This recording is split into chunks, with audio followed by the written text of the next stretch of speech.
So what we're going to do on this arm is just look for any tension, and I feel some up here in her bicep. Yeah. So I'm just going to lean and press in on that. As you can see, my body is stacked above my hand. So that way I'm not pushing with my arms, not super strong, just stacked above. And I'm leaning.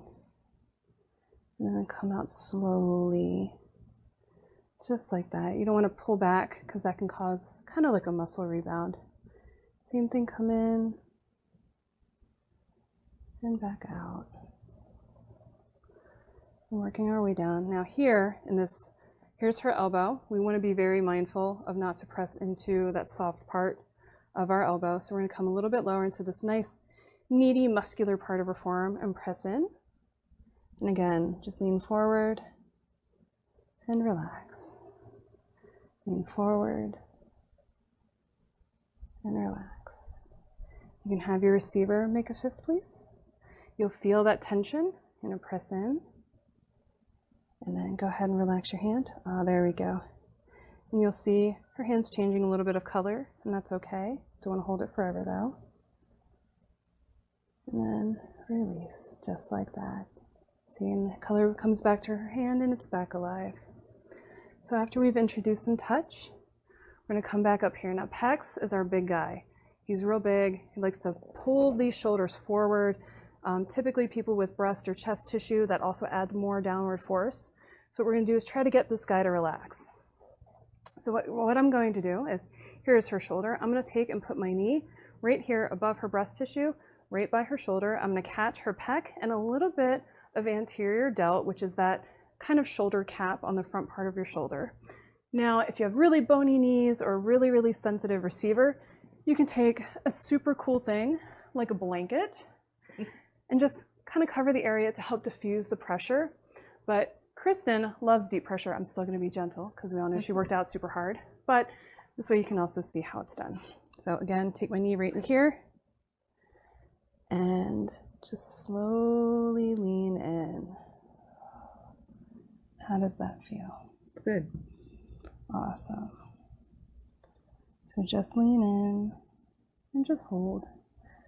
So depending on how your anatomy is, you can set up like I'm doing. If you need more pressure, can lean my body over top.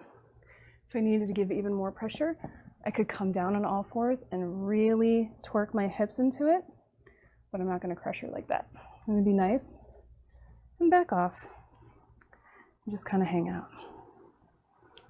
Let your receiver breathe. Good job. Very good job.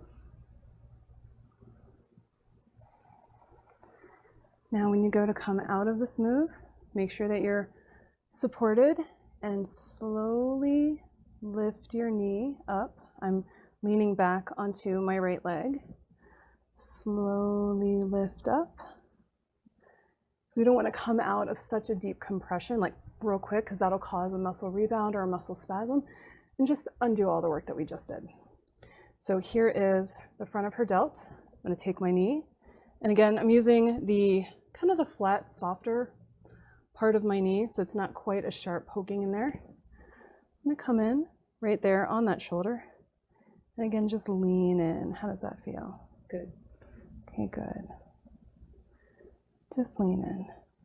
Now, if you get bored doing this, yeah, as you can see on the screen are the different deltoid, anterior, middle, and posterior. I have a tendency to call middle lateral, just how it is. But right now we're working on the anterior delt. That's the front part of your deltoid. Again, that's kind of helps pull your shoulders forward. Just gonna lean in. If you really want to, you can come over here and just do a little nice hand massage for your receiver. Depending on how flexible you are, how stable you are, it's not a big deal. It's just something that we can do because I'm here. But our main focus is definitely on what I'm doing with my knee onto her shoulder. I'm gonna lean in. Ooh, how does that feel? Good.